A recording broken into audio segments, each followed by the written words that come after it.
এবার আবহাওয়ার আপডেট, বিশেষ করে উত্তরবঙ্গে কাল পর্যন্ত বিক্ষিপ্তভাবে হালকা থেকে মাঝারি বৃষ্টি, আর কোনো লাল বা কমলার সতর্কতা নেই। দার্জিলিং, জলপাইগুড়ি এবং কোচবিহারে বৃহস্পতিবার পর্যন্ত বৃষ্টি চলবে বলে জানা যাচ্ছে। তারপর ধাপে ধাপে সেই বৃষ্টি কমবে।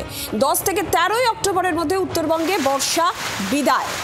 14 থেকে 20 অক্টোবরের মধ্যে পরিষ্কার আকাশ, ঝলমলে রোদ, কাঞ্চনজঙ্ঘারও দর্শন পাওয়া যেতে পারে। এই পূর্বাভাস উত্তরবঙ্গের জন্য রয়েছে। আর এর মধ্যেই হালকা শীতের আমেজও শুরু হয়ে যাবে।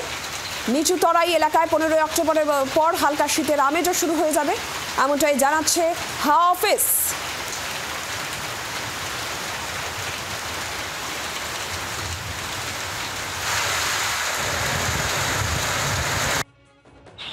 আগামী সপ্তাহের শেষ দিকে 2025-এর মতো বর্ষা বিদায় নিতে চলেছে বঙ্গ থেকে।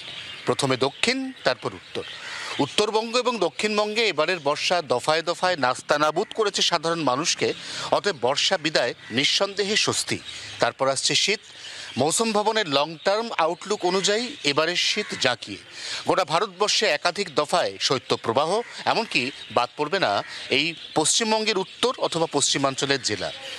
আস্তে আস্তে বাতাসে জলীয় বাষ্পের পরিমাণ কমবে। ভোরের দিকে শীতের আমেজ বা হিমেল হাওয়ার স্পর্শ লাগতে শুরু করবে এই অক্টোবর মাসের শেষ দিক থেকে।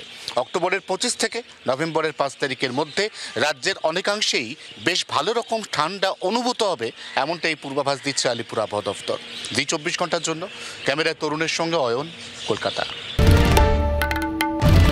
বাংলার আওয়াজ, বাঙালির আবেগ, জি 24 ঘন্টা।